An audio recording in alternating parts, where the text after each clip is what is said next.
मी विनंती करतो अजितदादांना त्यांनी आपल्या सर्वांना मार्गदर्शन करावं. छत्रपती शिवाजी महाराज के. आता सुरुवात करतो.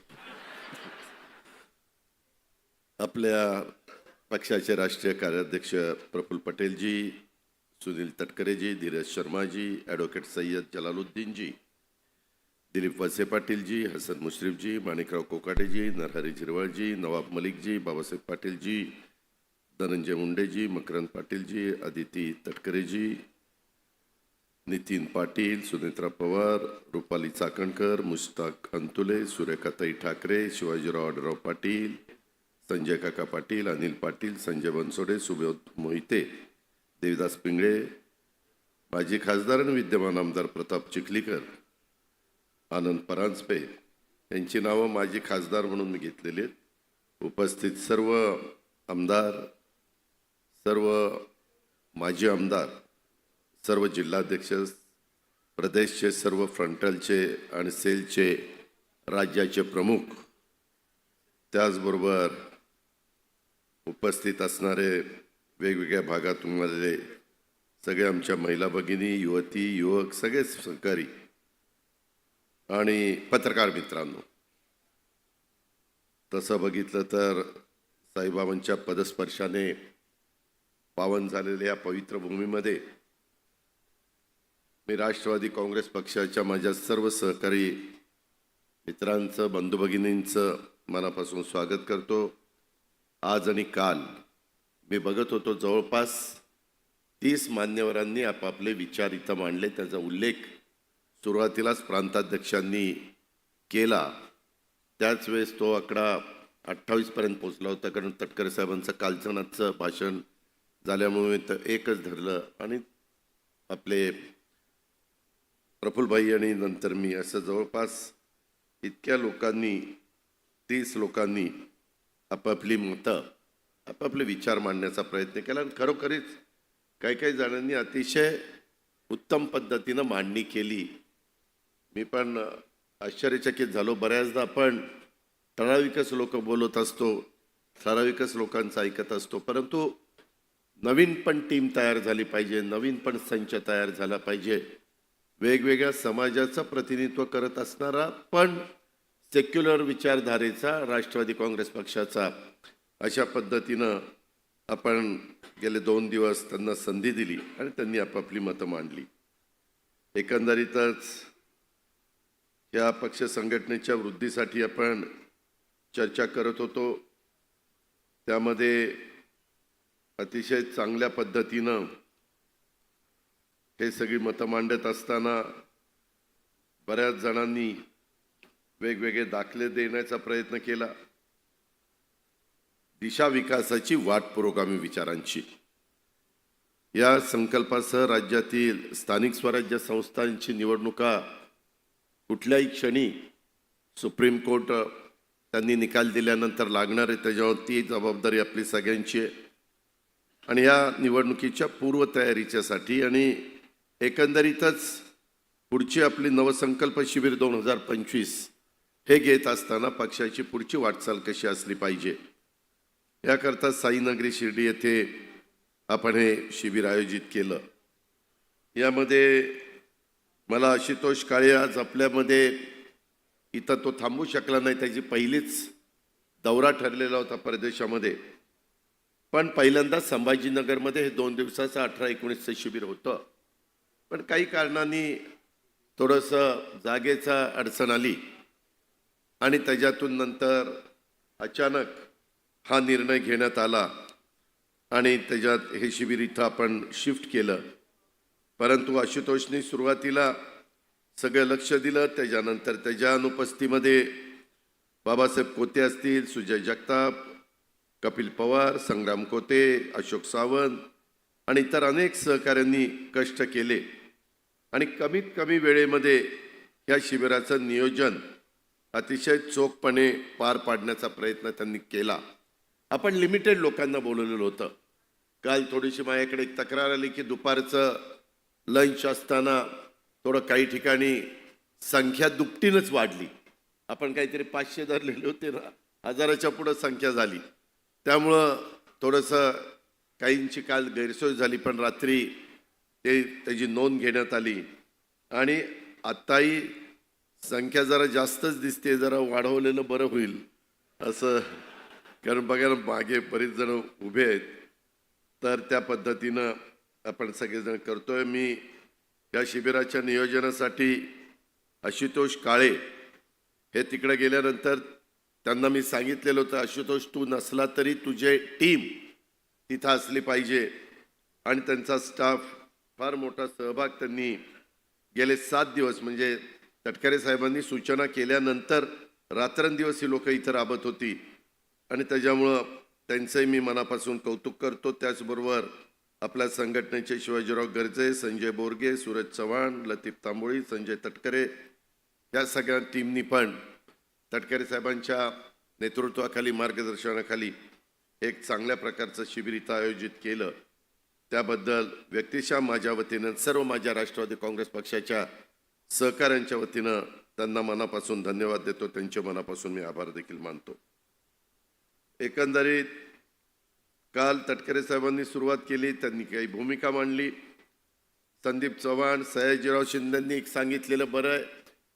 मी तो विचार केला, उद्याच्या अर्थसंकल्प मांडत असताना हे जे काही आपण श्रद्धेला खूप महत्त्व देत असतो, कुठं ना कुठं प्रत्येकाची निष्ठा असते, श्रद्धा असते, तिथं दर्शन घेण्याच्या करता आपण जात असतो.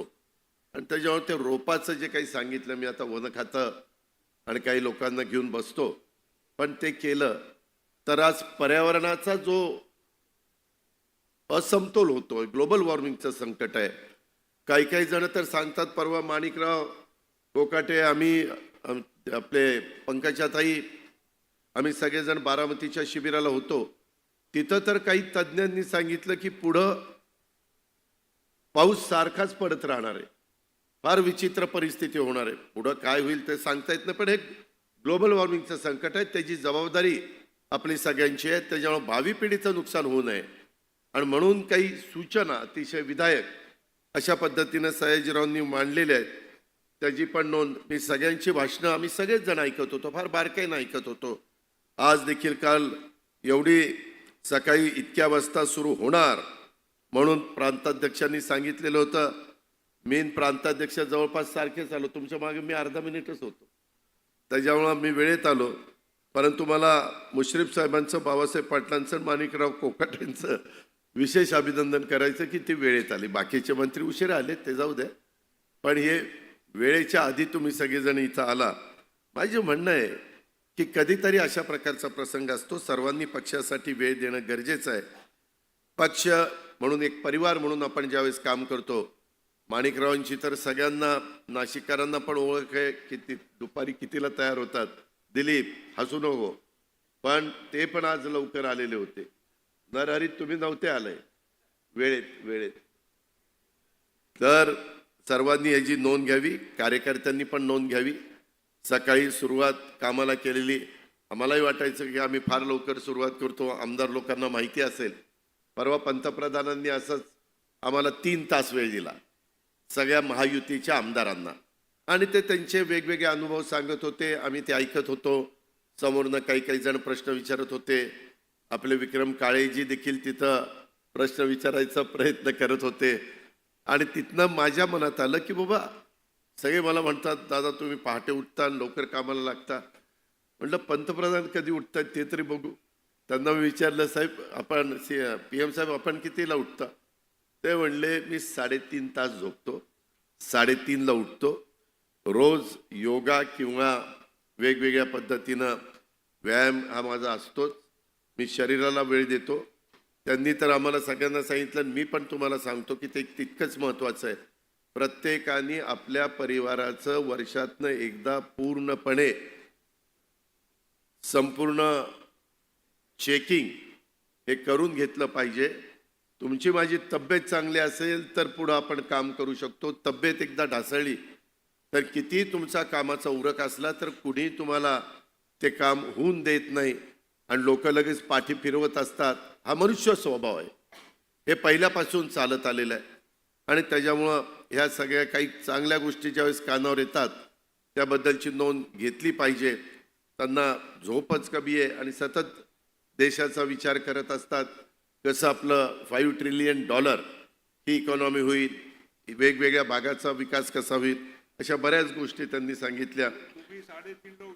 नाही नाही, मी नाही उठत, मी नाही. हो, आपण दोघं बरोबरच जाऊत. त्यामध्ये हे घेतलं पाहिजे आणि ह्या अशा पद्धतीने हे सगळं शिबिर आपण पार पाडलेलं आहे. त्याच्यामध्ये आज लवजी कानड्यांनी खरंच चांगली मतं मांडली. बऱ्याचदा खूप कार्यकर्त्यांना आम्ही पुरोगामी विचाराचे, पुरोगामी विचाराचे आहेत, आम्ही शिवशाहू फुले आंबेडकर विचाराचे आहेत. बऱ्याच कार्यकर्त्यांना त्याच्याबद्दलची माहिती देता येत नाही, परंतु त्यांनी अतिशय चांगल्या पद्धतीनं कार्यकर्त्यांना ते समजून सांगण्याचं काम केलं. प्रमोद हिंदुरावला आज काय झालं होतं काही कळलं नाही, एकदम गाडी जोरातच सुटली होती.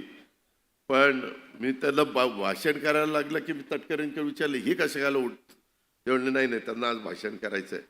सुरेखाताई, तुम्ही पण अतिशय चांगलं विचार मांडले. मुश्रीफ साहेबांना तर प्रत्येक शिबिरात पाठवलं पाहिजे आता इथून पुढं.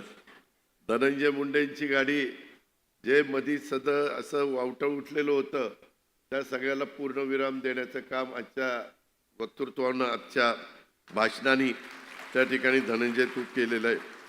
दिलीप वळसे पाटील तर म्हणत होते मला बोलायचं नाही, प्रफुल्लबाईंना बोलू द्या. पण माईक हातात आल्यावर तर सगळं काही आम्हाला जे संघटनेला सांगायला पाहिजे की या पद्धतीनं आपण पुढे निर्णय घेतले पाहिजे.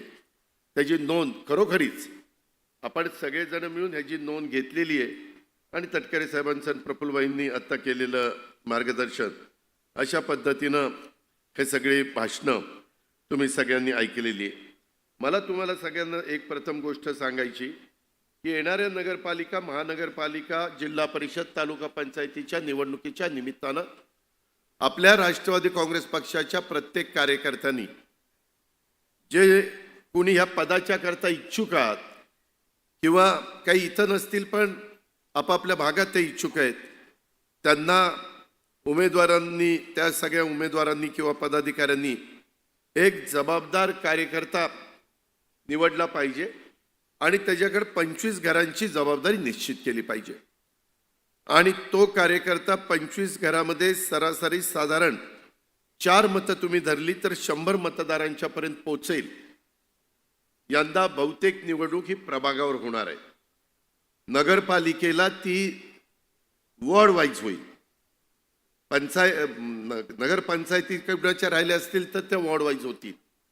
पण ज्या महानगरपालिका आहेत त्या 4चा प्रभाग राहणार आहे. कारण मागे आम्ही उद्धव ठाकरे साहेबांच्या बरोबर सरकारमध्ये काम करत असताना तेव्हा एकनाथरावांनी मुद्दा मांडला 4चा करा, काहींनी मांडला 2चा करा. तर उद्धवजी त्यावेळेस म्हणले होते 2 राहू द्या, 4 राहू द्या, 3चा करू.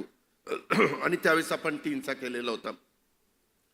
परंतु त्याच्यानंतर राजकीय समीकरणं बदलली आणि त्याच्यानंतर ज्यावेळेस आपण सरकारमध्ये नव्हतो आणि एकनाथराव शिंदेंच्या नेतृत्वाखालचं देवेंद्रांनी सगळ्यांनी मिळून सरकार केलेलं होतं, त्यांनी मात्र ते 4चं करून घेतलेलं आहे. आणि त्याकरता मला तुम्हाला सांगायचं की जसं एका कार्यकर्त्यांनी 25 घरं आणि 100 मतं तिथपर्यंत पोचायचं आहे, त्याच्यामध्ये समजा प्रभागामध्ये प्रत्येक उमेदवारांनी 50-50 असे कार्यकर्ते तयार केले आणि त्यांनी 200 त्या बाबतीमध्ये जर 200 लोक होतील, 50 प्रभाग 1 मधल्या एकाचे, दुसऱ्याचे, तिसऱ्याचे, चौथ्याचे असे मिळून त्याच्यात जवळपास 20,000 मतापर्यंत आपण पोहोचू शकतो. आज इथं पिंपरी चिंचवड पण सहकारी आहेत, माझ्या पुण्यातले पण आहेत, कोल्हापूरचे पण आहेत. मगाशी महानगरपालिकेचं बोलत असताना किंवा काल नजीबने आणि राजलक्ष्मीताई भोसलेंनी, कारण दोघांनी कॉर्पोरेशनच्या निवडणुकीमध्ये काम केलेलं असल्यामुळं राजलक्ष्मीताई तर मेयर म्हणूनच पुण्यामध्ये काम करत होत्या आणि त्याकरता खरं तर त्या भागामध्ये एक चांगल्या प्रकारचा नेता असला की ती महानगरपालिका आपल्या ताब्यामध्ये यायला सोपं जातं. मला आठवत आहे मुश्रीफ साहेब इथं बसले, कोल्हापूरला आपल्याला एकाला जमायचं नाही म्हणून काँग्रेसनं आपण मिळून ते करायचो. नव्या मुंबईमध्ये गणेश नाईकांच्यावर जबाबदारी साहेब नेहमी द्यायचे. गणेश नाईकांच्या नेतृत्वाखाली थ्रूआउट मुंबईची महानगरपालिका आलेली होती. 25 वर्ष पुणे महानगरपालिका आम्ही ताब्यामध्ये ठेवलेली होती. 10 वर्ष पुणे पिंपरी चिंचवड 25 वर्ष आणि 10 वर्ष पुणे महानगरपालिका. सांगायचं तात्पर्य की आता पण वेगवेगळ्या महानगरपालिका, सांगली असेल किंवा सांगली मिरज कुपवाड असेल किंवा आपल्या इकडं सोलापूर असेल, अनेक महानगरपालिका अस्तित्वात आल्यात. त्या ठिकाणी तशा प्रकारे कार्यकर्त्यांनी काम केलं पाहिजे आणि उमेदवारांनी पण अशा प्रकारे 50-50 कार्यकर्ते जे तिथं 100 प्रत्येक कार्यकर्ता 100 मतापर्यंत पोहोचू शकेल. 5,000 5 चौक 20 प्रभागातली 4 धरले तर 20,000 या पद्धतीनं जर आपण केलं तर निश्चितपणे आपल्याला उद्याच्या निवडणुकीमध्ये त्या सगळ्या गोष्टीचा फायदा झाल्याशिवाय राहणार नाही. आणि म्हणून राष्ट्रवादी काँग्रेस पक्षाच्या माझ्या सहकारी मित्रांना तशा प्रकारची सूचना मी करतो. तसं पक्षाकडनं देखील तुम्हाला लेखी कळवण्यात येईल. त्याबद्दलची पण नोंद आपण ह्या निमित्तानं घ्यावी अशा प्रकारची माझी आपल्याला सगळ्यांना विनंती आहे. खूप जणांनी बोलत असताना एकंदरीतच आपण ज्या भागामध्ये हे शिबिर घेतलेलं आहे, सर्वकालीन सर्वश्रेष्ठ स्त्री राज्यकर्त्या म्हणून ज्यांची जगभर ओळख आहे, त्या राजमाता पुण्यश्लोक अहिल्यादेवी होळकरांच्या जन्मभूमीमध्ये असलेल्या ह्या अहिल्यानगरमध्ये त्याचं नामांतर मधल्या काळामध्ये झालं. या मातीला मी सुरुवातीला वंदन करतो. अहिल्यादेवी होळकरांनी कधी पण राजमाता हिंदू मुस्लिम एकतेचा संदेश जात धर्म पंथाच्या पलीकडे जाऊन सर्व धर्म समभावाची शिकवण देणाऱ्या श्री साई बाबांची पण कर्मभूमी आणि साई नगरीला शिर्डीला पण साईबाबाचं पण आपण दर्शन घेतलेलं आहे. त्यांच्यापुढं पण नतमस्तक झालेलं आहे. या शिर्डीला पण मी वंदन करतो. आणि ह्या अहिल्यानगरीच्या या भूमीतून एक विकासाची दिशा आणि साईबाबांच्या शिर्डीतून पुरोगामी विचारांची वाट धरत राष्ट्रवादी काँग्रेस पक्ष हा पुढं वाटचाल करणार आहे. ह्याची पण नोंद आपण सगळ्यांनी घ्यावी.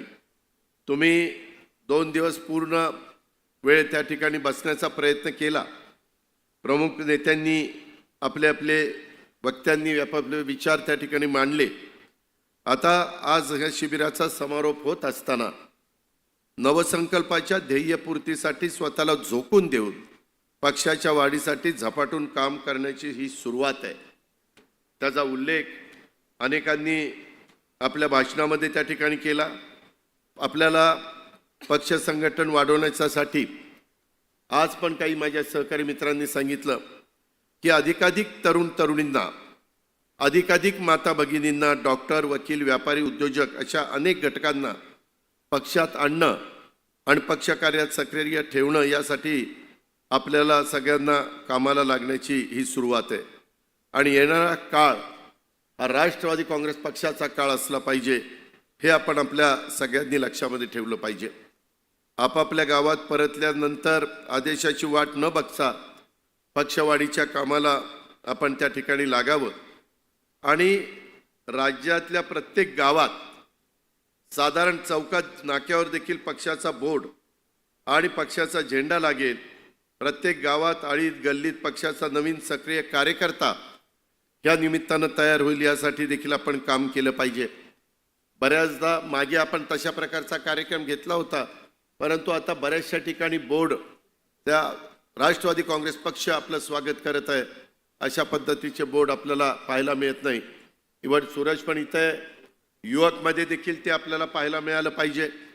अशा पद्धतीनं आपल्याला इथून पुढं माझ्या आमदारांना पण मला सांगायचं आहे, जिल्हाध्यक्षांना सांगायचं आहे, आपापल्या भागामध्ये तशा पद्धतीनं आपण सगळ्यांनी कामाला सुरुवात केली पाहिजे.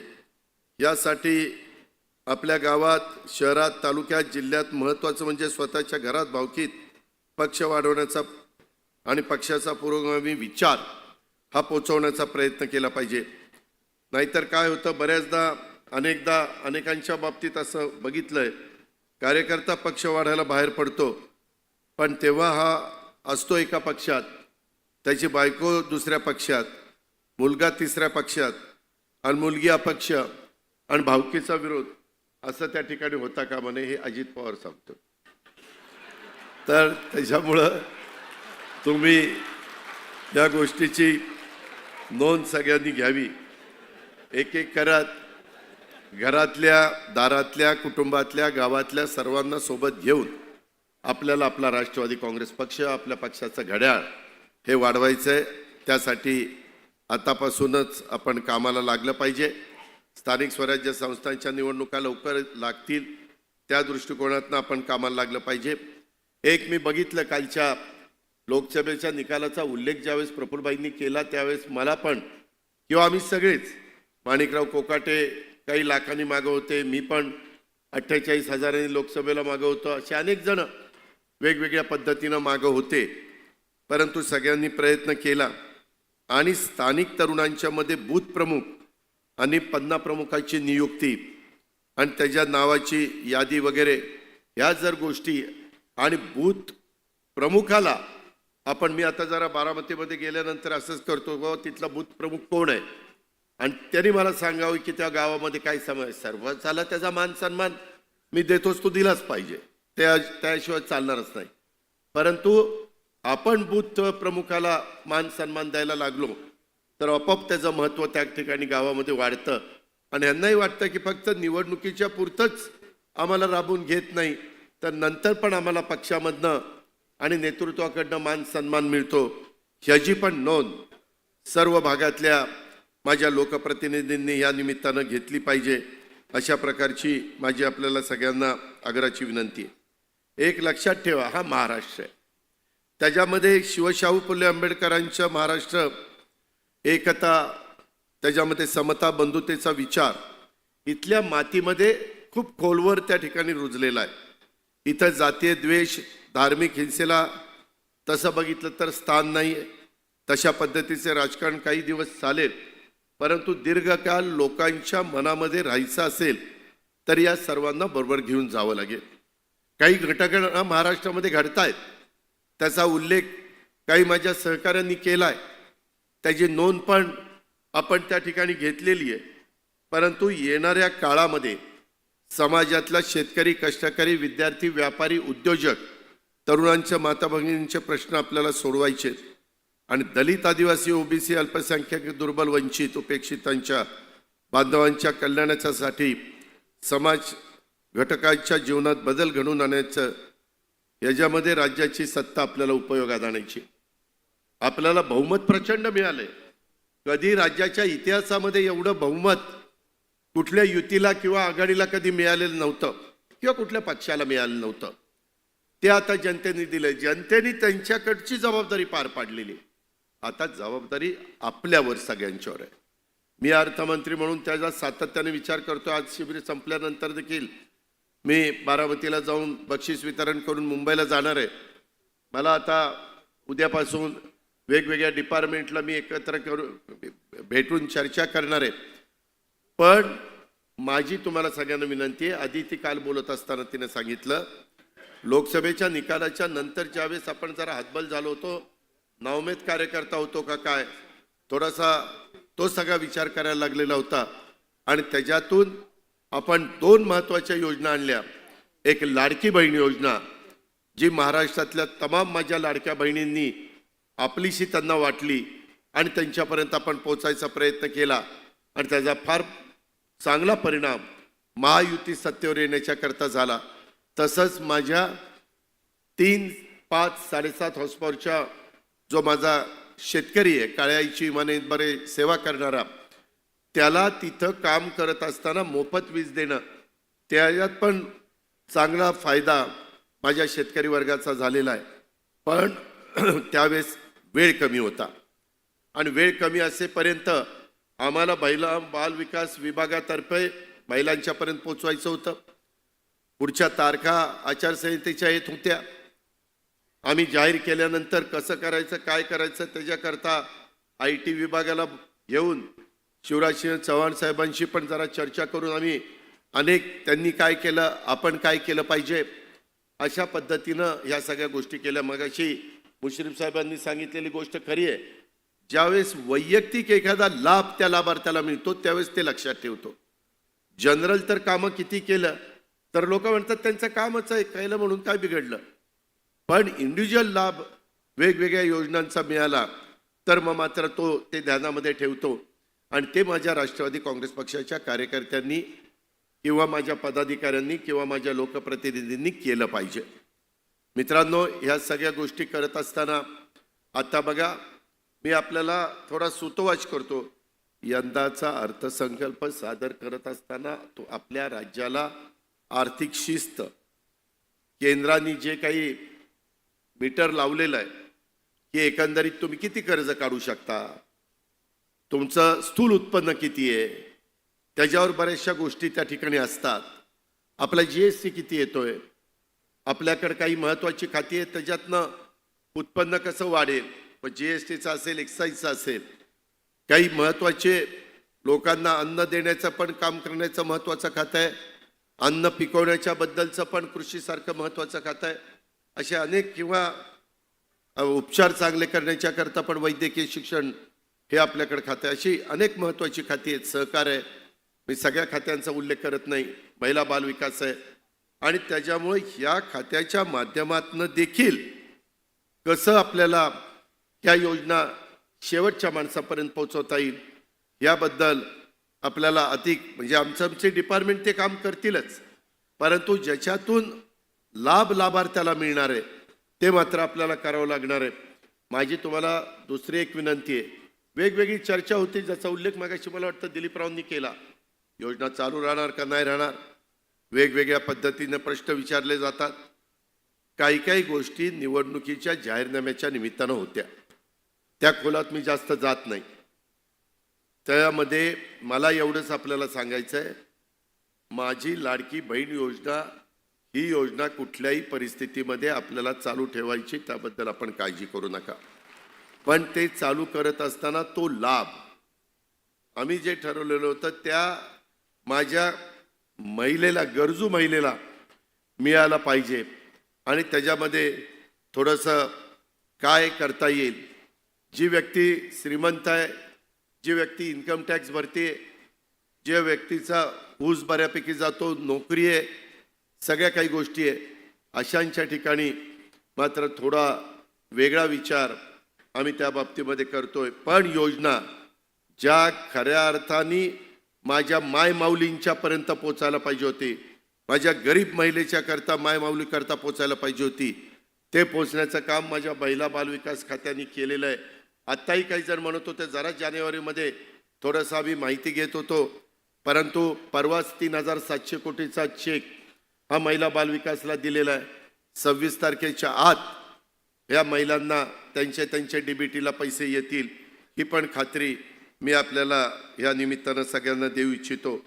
आणि या पद्धतीनं आपण पुढे जात असताना मला तुम्हाला सगळ्यांना एक गोष्ट सांगायची की कधी कधी काही ठिकाणी अपयश येतं, परंतु अपयश हे कायमचं नसतं. विधानसभेच्या ह्या यशानंतर आपली सगळ्यांची जबाबदारी त्या ठिकाणी वाढलेली आहे. त्याच्यामध्ये विधानसभेच्या निवडणुकीत पक्षाला अभूतपूर्व जे यश मिळालं त्याच्याबद्दल सगळ्यांनीच आनंद व्यक्त केला. पण हा विजय कुणाचा एकट्याचा नाही आहे. काही जणांनी बोलत असताना थोडा माझ्या नावाचा उल्लेख केला, परंतु मी अध्यक्ष असल्यामुळं त्यांनी तो केला असेल, परंतु हा एकट्याचा कुणाचा नाही, हा विजय प्रत्येक कार्यकर्त्याचा आहे. आणि त्यामुळं मी आपल्या सहित राष्ट्रवादी काँग्रेस पक्षाच्या सर्व कार्यकर्त्यांचं, पदाधिकाऱ्यांचं मनापासून अभिनंदन करतो. कारण लोकसभेत आपल्याला महायुतीला फक्त 48 पैकी 17 जागा निवडून आल्या, परंतु तुम्ही सगळ्यांनी प्रयत्नांची पराकाष्ठा करून निकराचा लढा दिला आणि आपल्याला विधानसभेच्या निवडणुकीमध्ये महायुतीला यश मिळालं. आणि तुमच्या सर्वांची इच्छाशक्ती आणि अपार मेहनत यामुळे हे साध्य झालेलं आहे. त्यामुळं तुम्ही सर्वजण ही जी काही आपली शक्ती आहे, ताकद आहात, तुम्ही खऱ्या अर्थाने सगळेजण पक्षाचे आधारस्तंभ आहात. एखादा उत्तुंग इमारतीकडे पाहिल्यानंतर वर सुंदर सुंदर मजले दिसतात, परंतु जमिनीतील पाया दिसत नाही.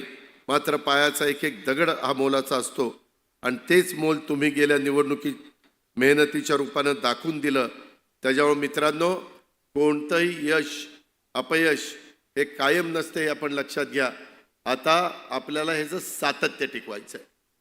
आपल्याला यामध्ये बरीच मेहनत घ्यावी लागेल. खूप कार्यकर्ते, खूप आपले लोकप्रतिनिधी माझ्याकडे येतात, सुनीलजींकडं, प्रफुल्लभाईंकडं, बाकीच्या सगळ्या मान्यवरांकडे येतात. त्यांना पक्षात घ्यायचं आहे, त्यांना पक्षात घ्यायचं आहे. आत्ताच यशवंत माने मला कानात सांगत होता की दादा हे पक्षात यायला तयार आहेत. खूप जण पक्षात येऊ पाहत आहेत. परंतु त्या व्यक्तीला घेतल्यानंतर पक्षाचं एकंदरीत बेरीज तर झाली पाहिजे, पण तिथं कुठं पक्षाला कमीपणा येता कामा नये. काही जण काही कामाचे नाही, त्यांना घेऊन काही उपयोग नाही. उलट लोक म्हणतील अरे ह्याला घेतलं, ह्याला राष्ट्रवादीला काहीतरी वेगळंच सुरू झाले. त्यामुळं ज्याची जनमानसामध्ये प्रतिमा खराब आहे अशा माणसाला अजिबात राष्ट्रवादी काँग्रेस पक्षामध्ये घेण्याचं काही कारण नाही.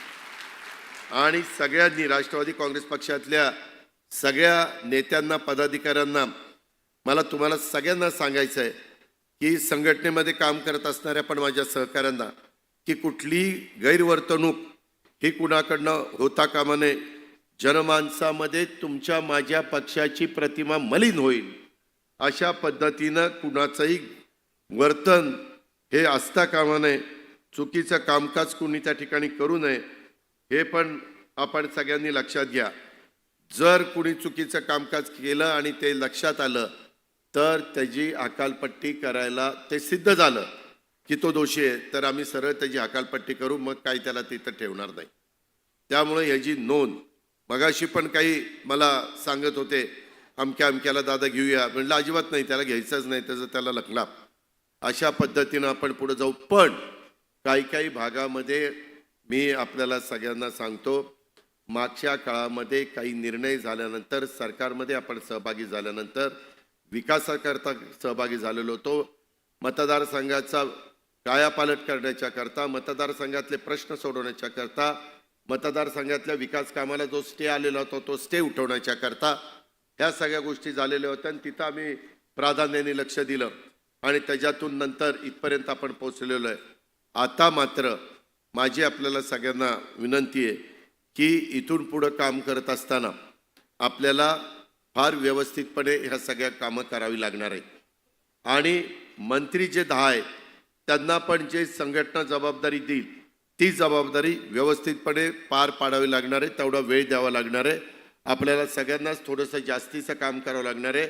मी पण ठरवलेलं आहे की प्रत्येक आठवड्यामध्ये कुठल्या ना कुठल्या जिल्ह्यामध्ये जायचं आणि तिथं वेगळाही एक कार्यक्रम सरकारचा करायचा, पण तो संघटनेचा पण एक कार्यक्रम करायचा.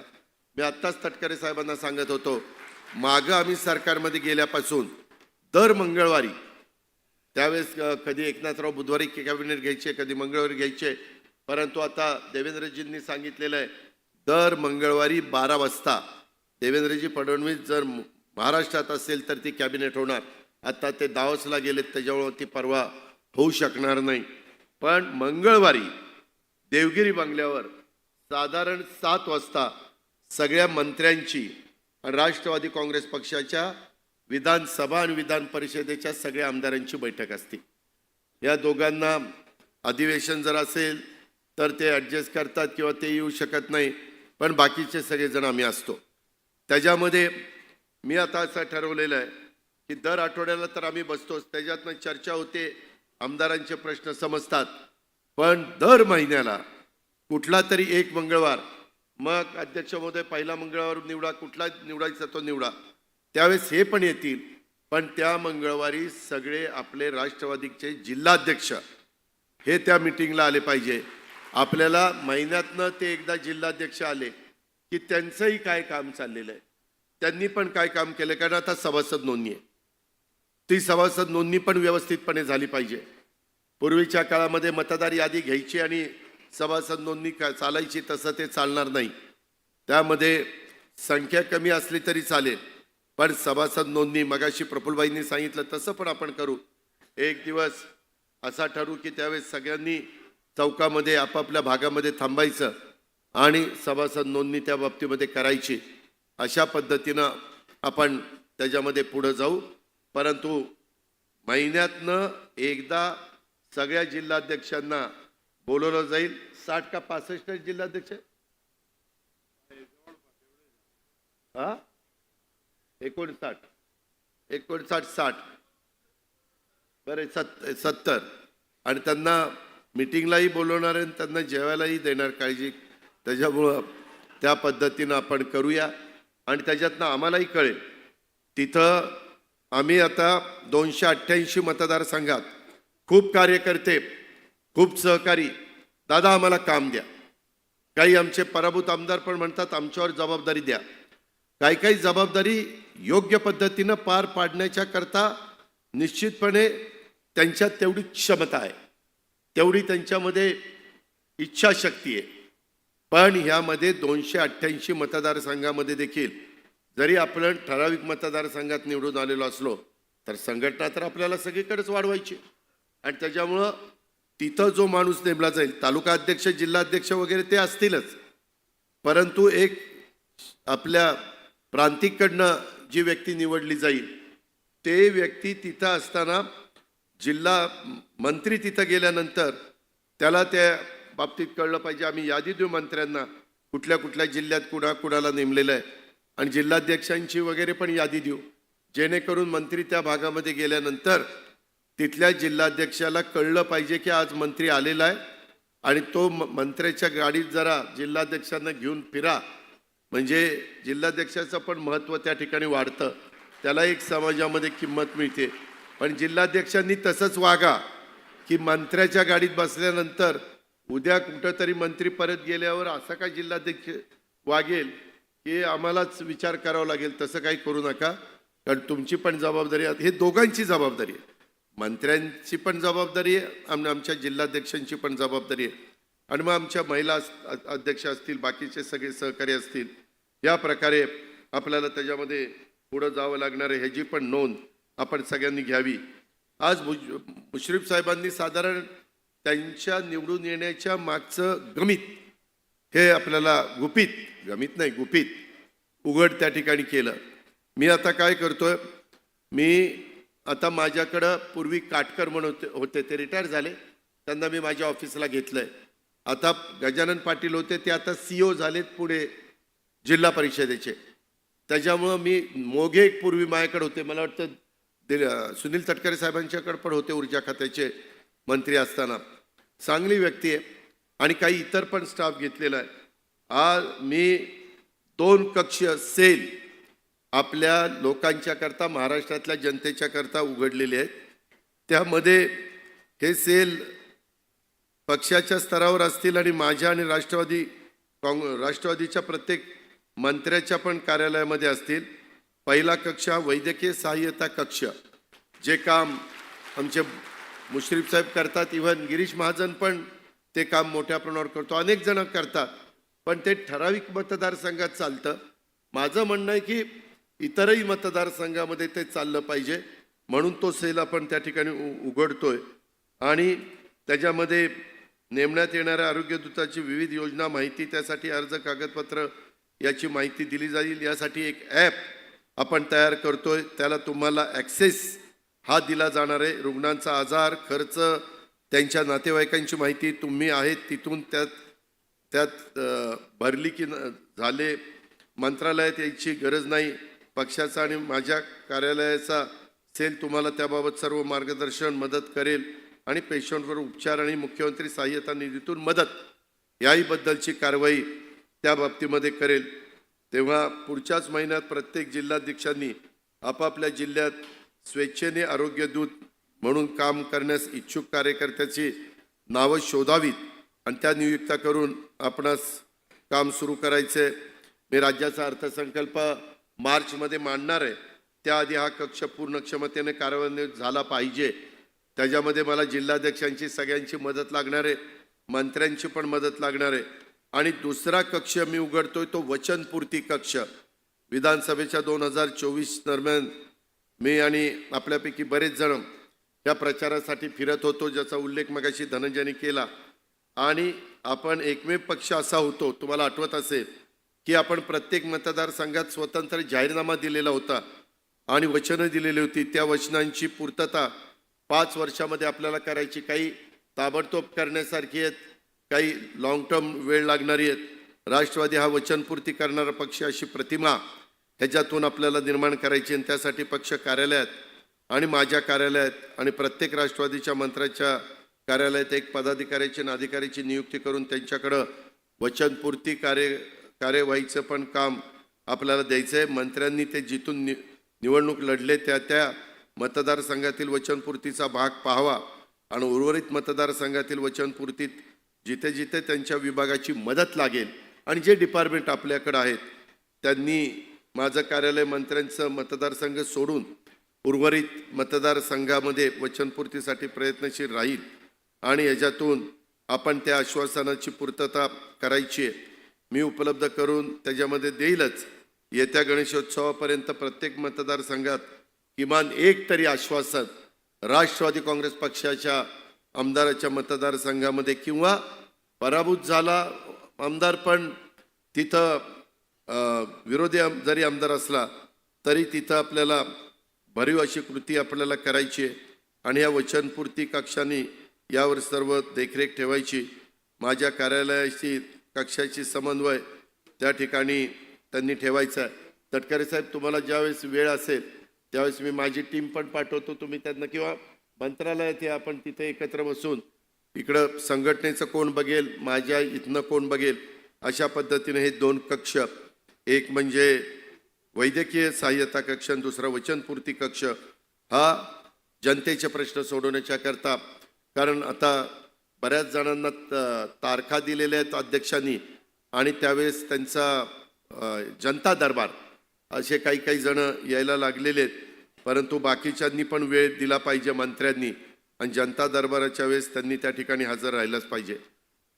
काल तर सगळेच जण या 2 दिवसाच्या अधिवेशनाच्या निमित्तानं आले. पत्रकार त्यांच्या परीनं बातम्या देण्याचं काम करतात, तो त्यांचा अधिकार आहे, त्याबद्दल आपण कोणी काही टीका-टिप्पणी करण्याचं कारण नाही. परंतु भुजबळ साहेब आज थांबणार होते, परंतु भुजबळ साहेबांनीच मुंबई मॅरेथॉन ही सुरू केलेली आहे. ते कितवं वर्ष होतं? 20वं. आणि मागच्या संजय बनसोडे आहे तिथं, ते त्या क्रीडा खात्याचे मंत्री होते. मागच्या वेळेस संजय पण त्याच्यामध्ये त्यांनी सहभाग दाखवलेला होता. यावेळेस आता क्रीडा खातं दत्तामामाकडे असल्यामुळं दत्तामामांनी मला आणि या दोघांना विचारून परवानगी घेतलेली होती. काल दत्तामामा तिथं होता, त्याच्यामुळं त्या दोघांना आपण सांगितलेलं होतं की बाबा तुम्ही त्या कार्यक्रमाला जा, कारण ह्याच्यातून हे मॅरेथॉन असतात, कबड्डी स्पर्धा असतात, खो खो स्पर्धा असतात, कुस्ती स्पर्धा असतात, वेगवेगळ्या प्रकारचे गणेशोत्सव, वेगवेगळ्या प्रकारच्या दहीहंड्या, वेगवेगळ्या प्रकारचे नवरात्र उत्सव, असे जे वेगवेगळे कार्यक्रम असतात. आज आणि काल अनेकांनी शहरामध्ये आपण कमी पडतो त्याचा उल्लेख नजीबनं पण केला आणि ताईंनी पण केला. त्या गोष्टी आता आपल्याला कराव्याच लागतील.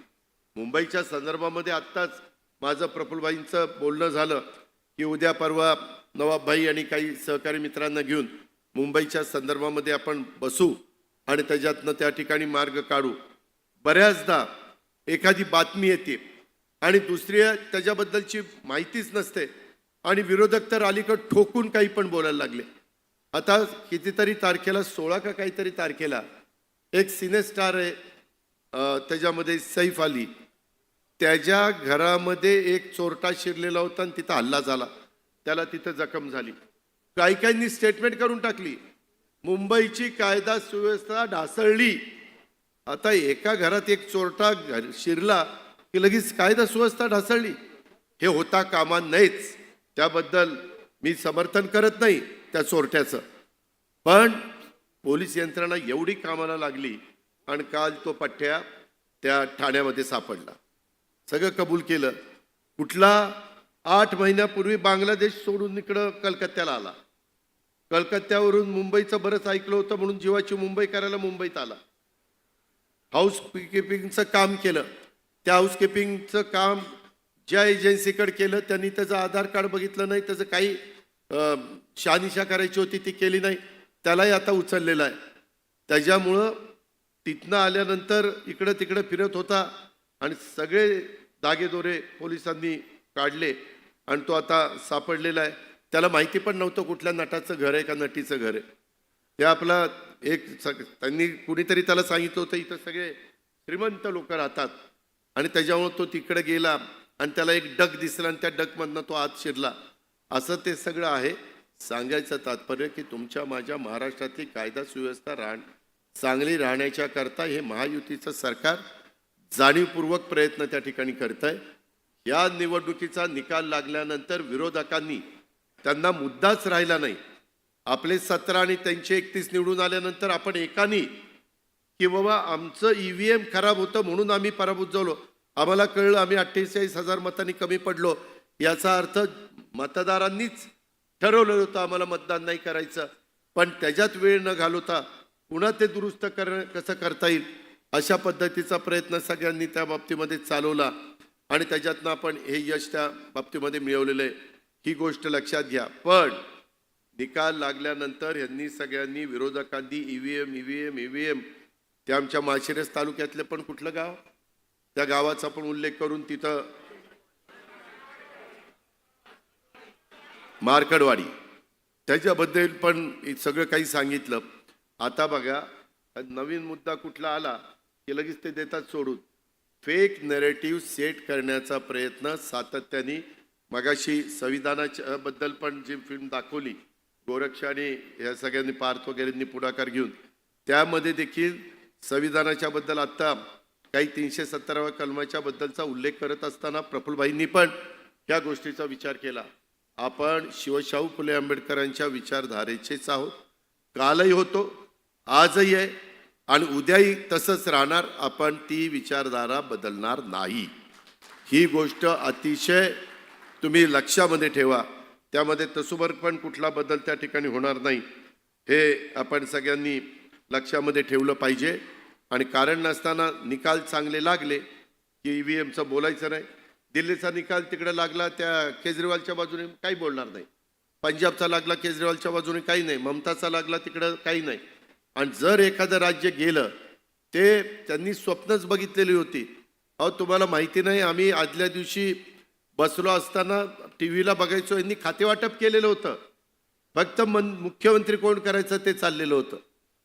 त्याच्यात त्यांनी सांगितलं ह्याला गाडी खूप चांगली चालवता येते, तो नीटपणे सारथ्य करेल वगैरे वगैरे.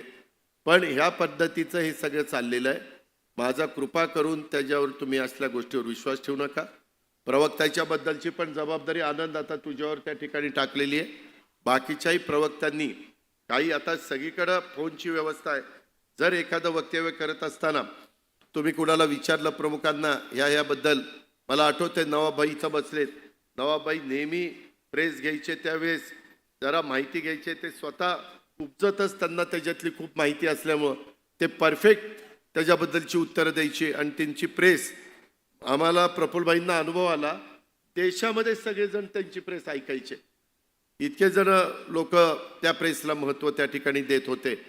शेवटी काही वेगवेगळी संकटं येतात, मुद्दामून काहींना अडचणीत आणण्याचा प्रयत्न त्या ठिकाणी केला जातो. त्याचा मगाशी दादांजींनी भाषणामध्ये उल्लेख पण केला. विधानसभेला पण काही लोकांना टार्गेट करण्याचा प्रयत्न करून पाडा पाडा पाडा अशा पद्धतीनं सांगण्यात आलं, परंतु लोकांनी ते फार मनावर घेतलं नाही. लोकांनी आपल्या लोकप्रतिनिधींना निवडून देण्याचं काम केलं. काजींचा पण उल्लेख काल काहीतरी सूरजनी केला. मनोज कायंदे ज्यावेळेस तिथं निवडून आले त्याच्या संदर्भामध्ये मला आपल्याला सगळ्यांना सांगायचं की यावेळेस आपल्याला ज्यांना मला आमदारकीची किंवा ह्याची संधी देता आलेली नाही आहे अशा काही लोकांना आपण जिल्हा परिषद, कारण आता माऊली कदम हा जिल्हा परिषदेनंच पुढं आलेला आहे, बरेच कार्यकर्ते, मला वाटतं मनोज पण जिल्हा परिषदेचा सदस्य कायंदे त्या ठिकाणी होते. अशा पद्धतीनं बरेच जण तिथं, ती एक पहिली पायरी तुम्ही समजा. आणि तिथं कॉर्पोरेशनला आणि महानगरपालिकेला, आपल्या महानगरपालिकेला आणि जिल्हा परिषद तालुका पंचायतीला त्यांना संधी देण्याचं काम आम्ही सगळेजण त्या बाबतीमध्ये करू. आणि ह्याच्यातून निवडणुकांमध्ये देखील पक्ष संघटित आणि सरकारमध्ये विविध ठिकाणी पक्ष संधी देईल. दुसरं, मागं आमच्या चुका झाल्यात, 5 वर्ष आम्ही महत्त्वाची महामंडळं आणि सदस्यपदच दिली नाही. त्यावेळेस मात्र युतीचा रिझल्ट आल्यानंतर आपल्याकडून तटकरे साहेब, तिकडून बावनकुळे साहेब भाजपकडनं आणि शिवसेनेकडनं उदय सामंत हे तिघं बसून साधारण त्याचं वाटप करणार आहेत. आणि ते केल्यानंतर देखील आपण जो कोणी त्या योग्यतेचा अनेक आहेत योग्यतेचे, तसं मला कुणाला टीका करायची नाही, परंतु त्यातल्या त्यात तिथं योग्यतेचा अध्यक्ष किंवा सदस्य हे करण्याचं काम संघटना त्या बाबतीमध्ये करेल. कारण आम्ही लोक उपमुख्यमंत्री मंत्री राज्यमंत्री होतो, परंतु खाली काम करणारा जो पक्षाचा कणा असतो तो मात्र नुसता पाट्या टाकायचं काम करतो. आणि मग तो पण कधी कधी म्हणतो, अरे आम्हाला कसलं पद तुम्ही देणार आहे का नाही, आम्हाला समाजामध्ये काही तुम्ही किंमत देणार आहे का नाही. आणि म्हणून ह्याबद्दलचं पण आम्ही सगळ्यांनी ठरवलेलं आहे आणि लवकरच त्याच्याबद्दलचे निर्णय झालेले तुम्हाला सगळ्यांना ह्या निमित्तानं पाहायला मिळतील, अशा प्रकारचा विश्वास मी आपल्या सर्व सहकाऱ्यांना देतो. एकंदरीतच हा अर्थसंकल्प सादर करत असताना त्याच्याबद्दल जास्त काही बोलणं आज उचित नाही, कारण तो सभागृहाचा हक्कभंग त्या ठिकाणी होऊ शकतो.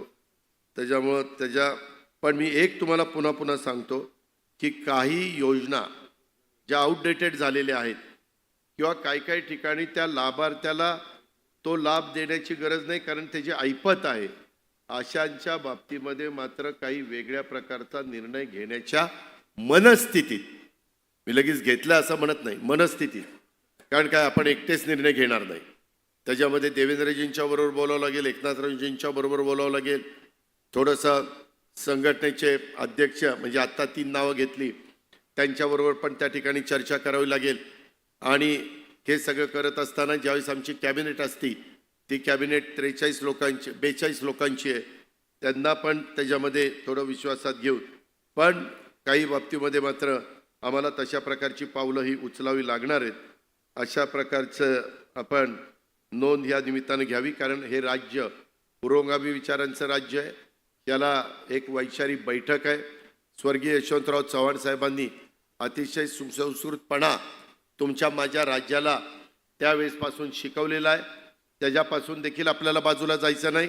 आणि त्यामध्ये त्यांनी जशी शिस्त घालून दिली किंवा त्यांच्याबद्दल काही उदाहरणं आज काही मान्यवरांनी दिलेली आहे, तशा पद्धतीनं आपल्याला त्याच रस्त्याने पुढं जायचं आहे. त्याच्यामुळे उगीच काहीतरी आर्थिक शिस्त मोडून वेगळ्या काही गोष्टी त्या बाबतीमध्ये करायच्या नाहीत.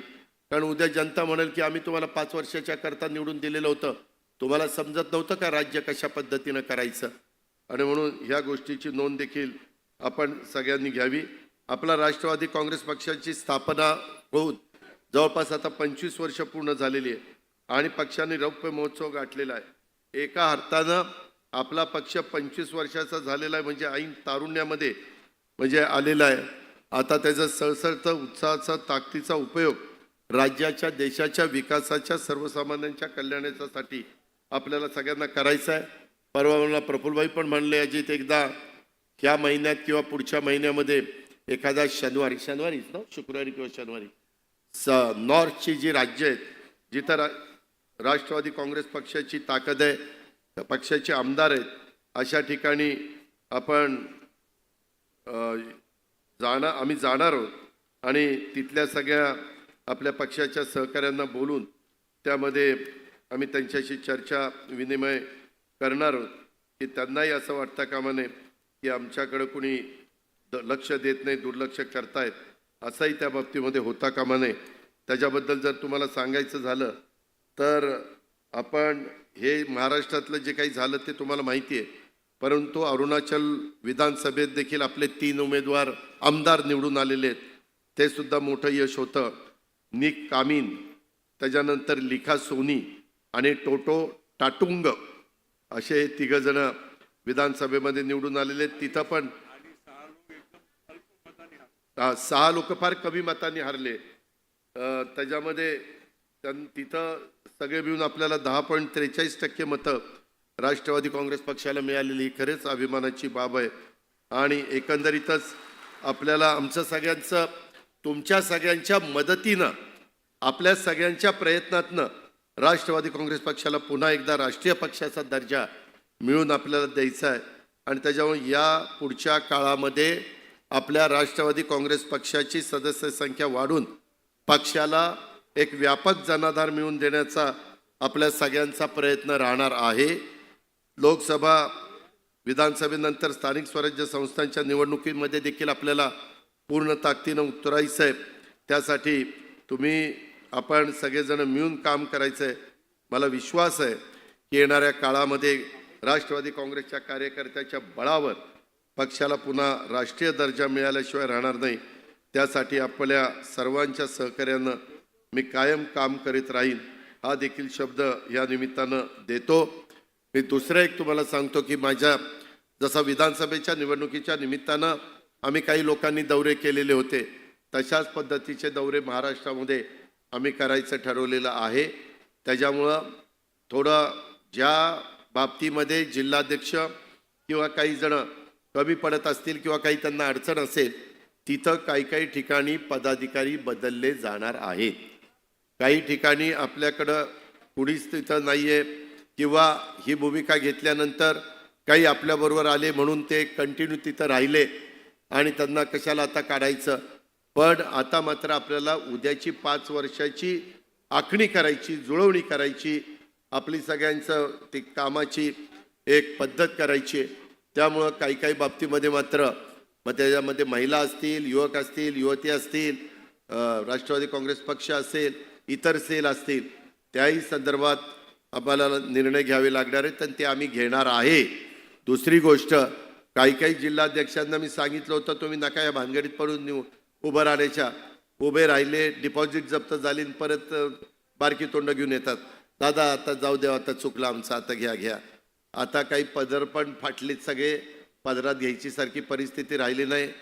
त्याच्यामुळं कुणाला काही घेतलं जाणार नाही. एकदा त्यांना कळलंच पाहिजे शिस्त काय असते ते आणि त्या पद्धतीनंच त्यांना वागवलं जाईल.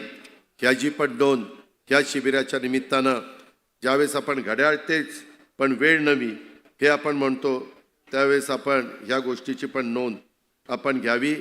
स्वर्गीय यशवंतराव चव्हाणांच्या विचारावरच आपल्याला काम करायचं आहे आणि महाराष्ट्राचा विकास हाच आपला अजेंडा आहे. त्याच्यामध्ये कुठल्याही परिस्थितीत आपण बदल होऊन देणार नाही. मात्र शहरी भागाच्या करता देखील सुनीलजी काल जे काही आपण ऐकलंय 2 दिवसात त्याच्यामध्ये थोडंसं आपण चिंतन वगैरे करून काय आणखीन बदल केले पाहिजेत तशा पद्धतीनं, कारण नजीबने काही गोष्टी आपल्याला सांगितल्या त्या खरोखरीच योग्य होत्या. वास्तविक 99 ते 15 वर्ष पहिली आणि नंतर काहीतरी 17.5 वर्ष होम खातं आपल्याकडे होतं.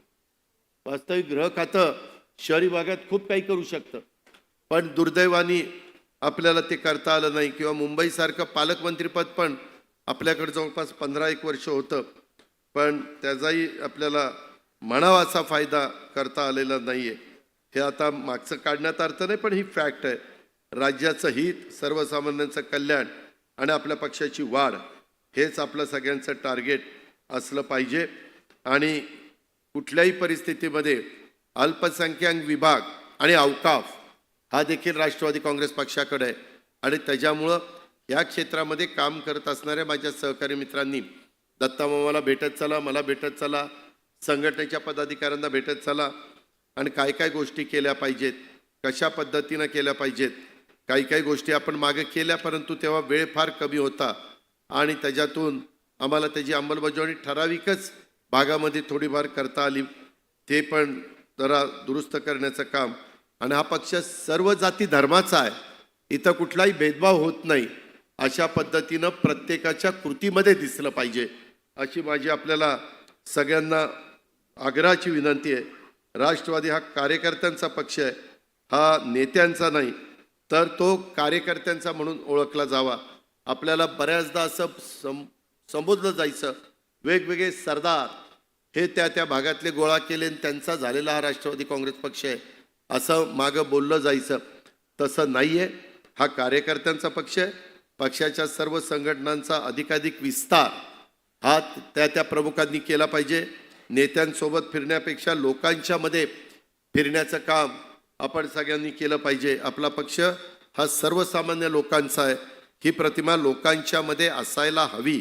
शेतकरी कष्टकऱ्यांचा राष्ट्रवादी काँग्रेस पक्ष हा आपला पक्ष हे वाटायला हवं. त्यासाठी आपल्याला गावागावामध्ये जाऊन हा पक्ष वाढवावा लागेल. कृषी खातं आपल्याकडे आहे. माणिकरावांनी पण त्याच्या संदर्भामध्ये परवा आम्ही बारामतीला जाताना येताना बरोबर होतो, त्याच्यावर अनेक गोष्टी त्यांनी सांगितलेल्या आहेत. केंद्राच्या खूप योजना त्या कृषीशी संबंधित आहेत. त्याच्यावर केंद्राचा पण उपयोग हा आपण करून घेणार आहे. आणि मी पण बजेटमध्ये तिथं कशी मदत करता येईल अशा प्रकारचा प्रयत्न मुख्यमंत्री उपमुख्यमंत्र्यांना विश्वासामध्ये घेऊन करणार आहोत. शिवशाहू फुले आंबेडकर हीच आपल्या पक्षाची विचारधारा आहे. त्या मार्गावरच आपली वाटचाल होती आहे आणि यापुढे देखील राहणार आहे, हे मी पुन्हा पुन्हा लक्षात आणून देतो. महायुतीच्या सरकारच्या माध्यमातून राज्याच्या अर्थसंकल्पाच्या बाबतीमध्ये आपण घेतलेले निर्णय आणि त्याचा लाभ हा जनतेपर्यंत आपल्याला पोचवावा लागेल आणि त्याकरता तुमची सगळ्यांची साथ मला हवी आहे. हे सगळं होत असताना जो लाभ आहे तो लाभ देताना बऱ्याचदा काही तो लाभार्थीमध्ये मोडत असताना पण लाभ घेतोय. याबद्दल पण आपण कटाक्षाने आम्ही आता टप्प्याटप्प्याने सगळंच डीबीटी करतोय. म्हणजे मंत्रिमंडळामध्ये ठरलेलं आहे की 31 मार्चपर्यंत सगळ्या विभागाच्या बद्दल डीबीटी सुरू झालं पाहिजे. ज्यांचं होणार नाही त्यांना निधीच्या बद्दल मुद्दाम 3 महिने आधी आम्ही मुख्यमंत्र्यांनी उपमुख्यमंत्र्यांनी सगळ्या सचिवांना आणि त्या संबंधित मंत्र्यांना सांगितलेलं आहे. कारण जमा होणारा पै ना पै हा वायफळ खर्च होता कामा नये. तो सत्कारणी लागला पाहिजे. तो खरोखरीच ज्याला गरज आहे त्याच्यापर्यंत त्या ठिकाणी पोचला पाहिजे. याबद्दलचा प्रयत्न हा होणार आहे. मागच्या काळामध्ये काहींच्या बद्दल काही वेडवाकडं ऐकायला मिळायचं. अशा लोकांना संधी त्या ठिकाणी दिली जाणार नाही असं वरिष्ठ पातळीवर महायुतीचं ठरलेलं आहे. या पण बद्दलची नोंद सगळ्या कार्यकर्त्यांनी घ्यावी.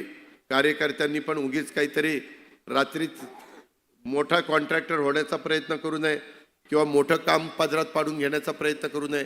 मला तर इतकेच जण भेटतात, दादा आम्हाला काम द्या काम द्या, आणि काम जर दिलं तर तो काम 5 किंवा 10% दुसऱ्याला विकतो असं कानावर येतं.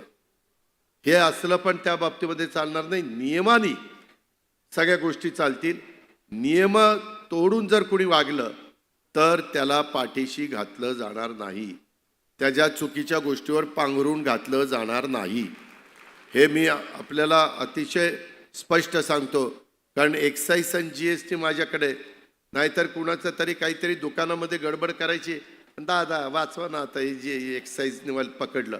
अजिबात नाही. ते एक्साईजवाल्याला सांगेल ह्याला कुठंतरी असा ह्याचा बंदोबस्त करा की परत त्याला आठवणच आली पाहिजे की आपण काही चुकीचं करता कामा नये. ह्या प्रकारे आपण सगळेजण पुढं जाऊया.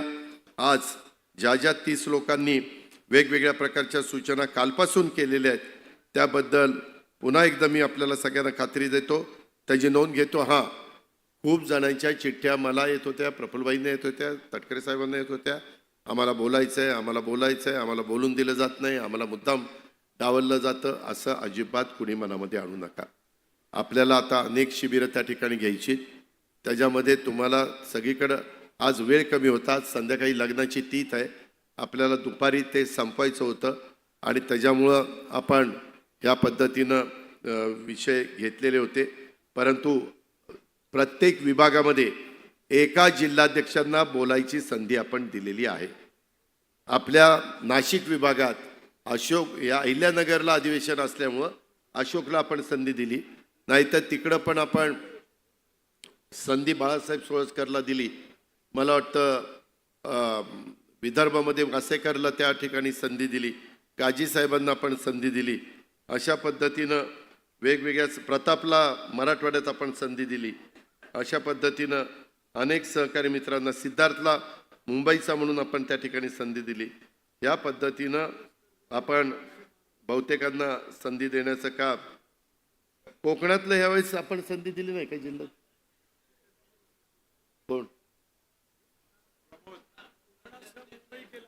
जिल्हाध्यक्ष? हो, जिल्हाध्यक्ष सिंधुदुर्ग, रत्नागिरी, पालघर, रायगड, ठाणे.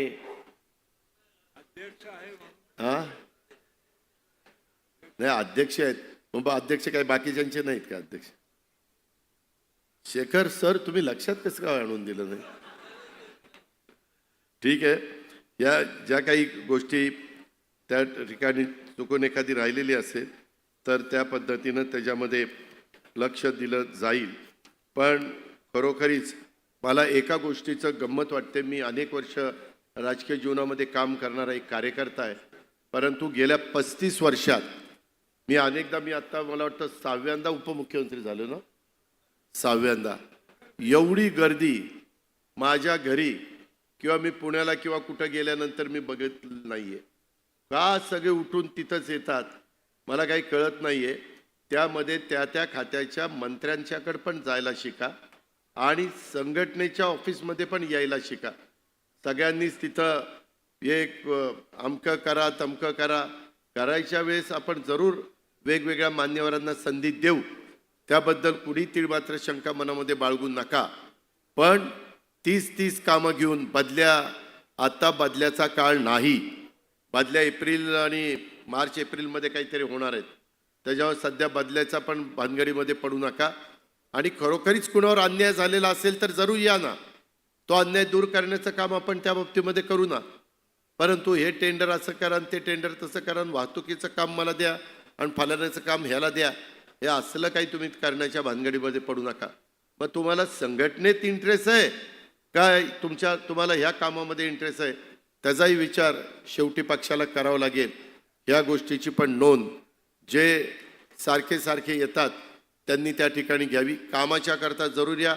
आम्ही तर लगेचच काम त्या ठिकाणी फोन करून सांगण्याचा प्रयत्न करतो. या पद्धत आणि आता हे सरकार 5 वर्ष राहणारं सरकार आहे, स्थिर सरकार आहे.